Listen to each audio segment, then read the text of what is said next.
Diatheke Embrace Extol cover. Let's go. Wait, did I say Diatheke or Diatheke? Diatheke, I'm sorry. Let's go. 3, 2, 1.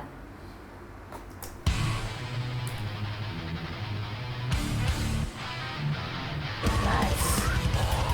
Straight into it.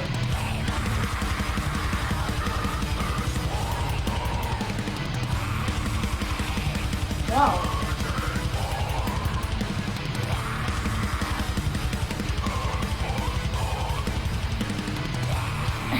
There, I guess.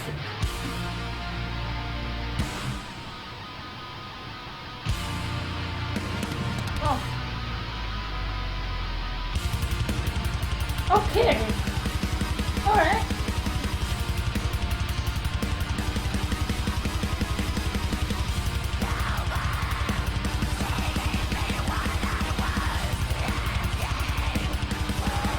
Okay.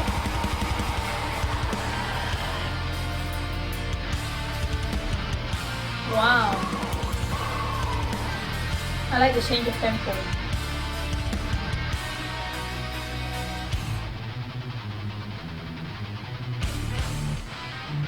Nice.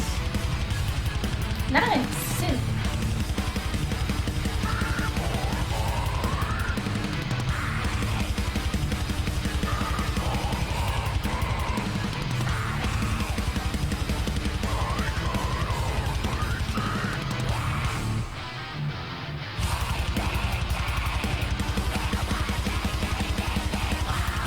I think the use of the high squeak.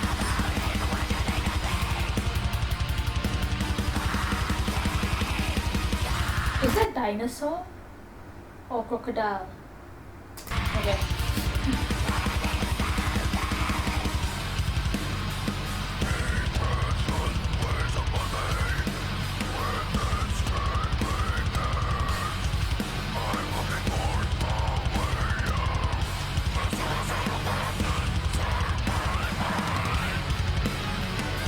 Ah, nice. Okay.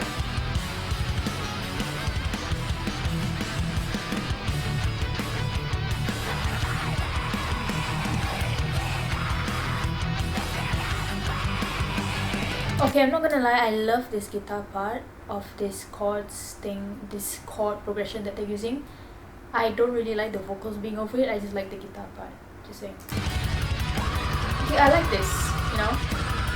I wish they like left the vocals out of it first.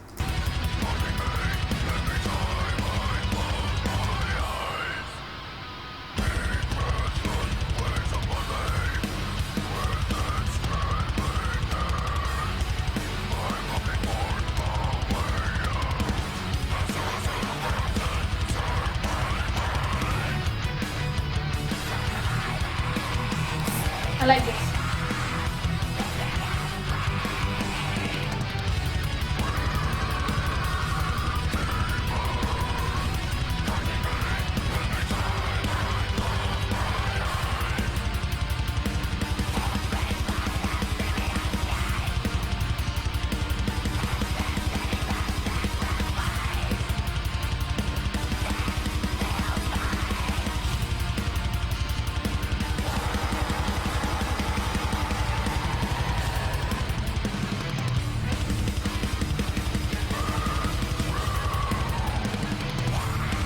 Oh.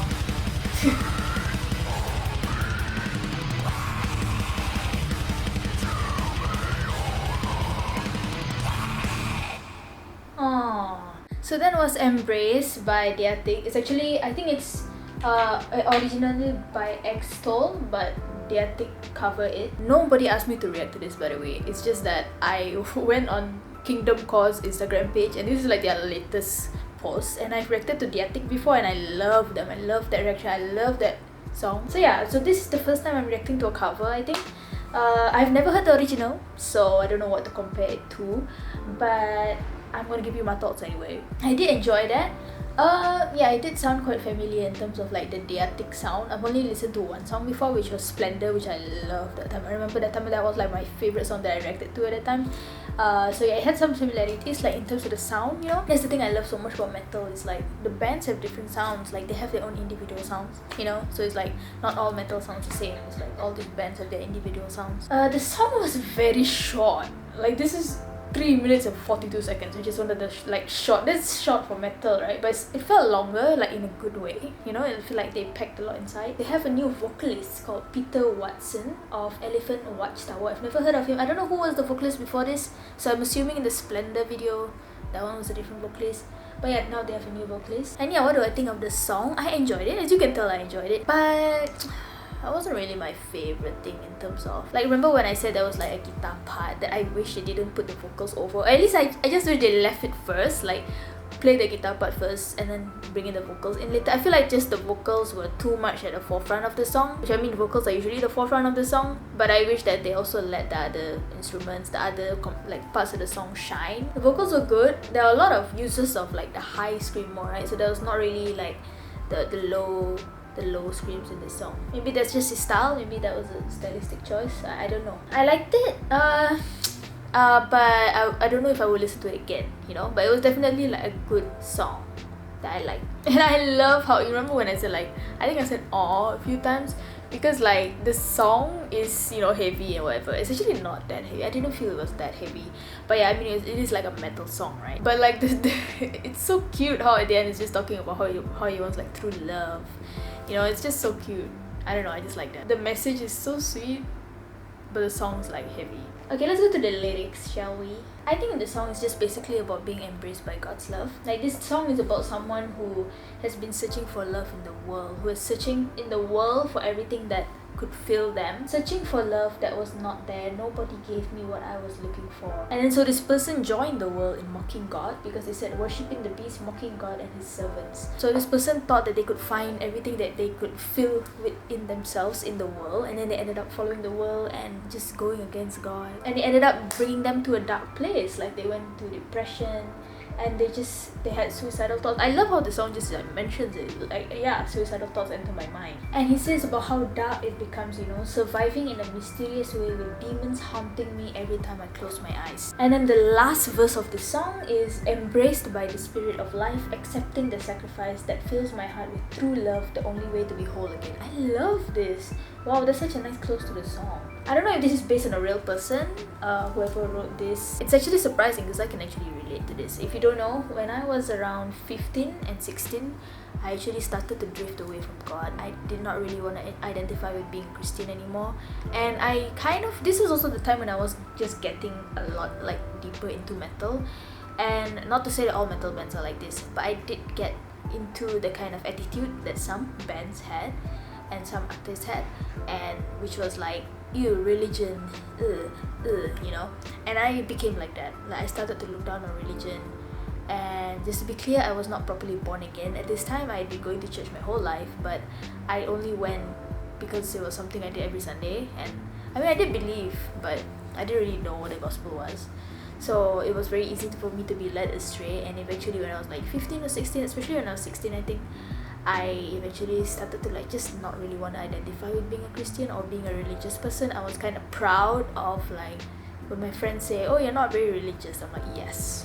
And I actually used to, you know, try to go to the other side. Like, I used to play some paranormal games, and I'm just really into that, and it actually caused me to become haunted.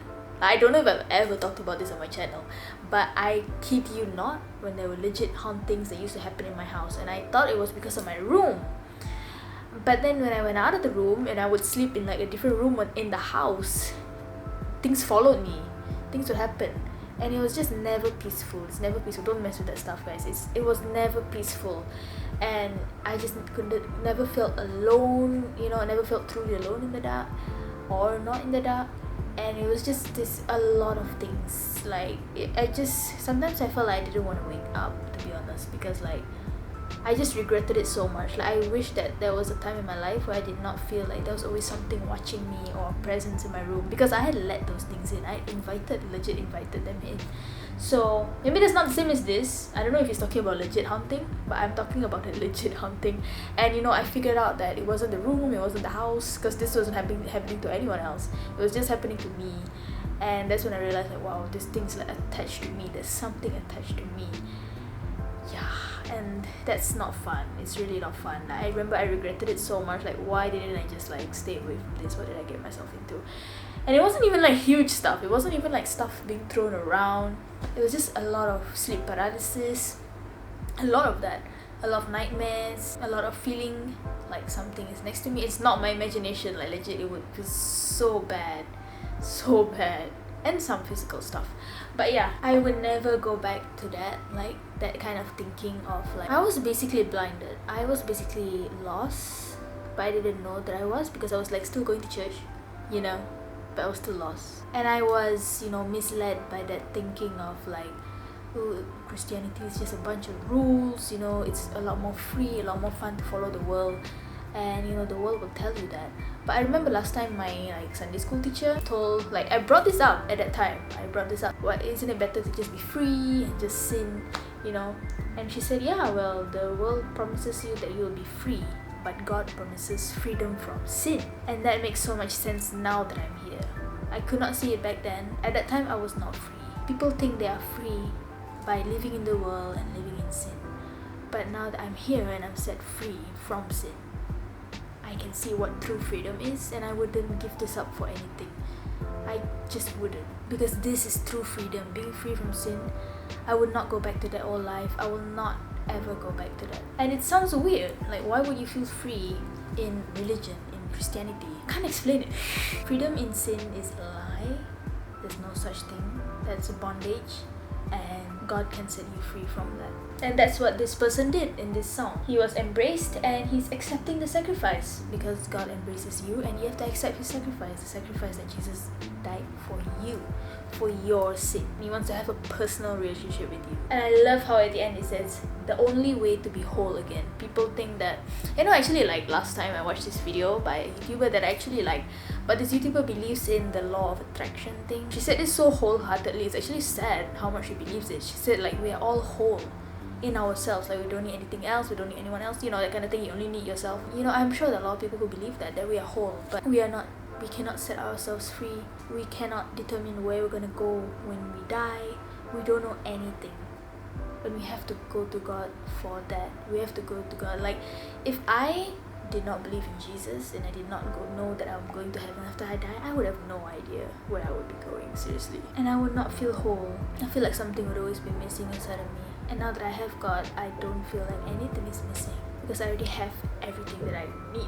But of course, this doesn't mean that life is easy. You know, the Bible doesn't promise that the Christian life is easy. Actually, it might get harder, right? Look at Paul's life, my goodness. Doesn't mean we won't get sad.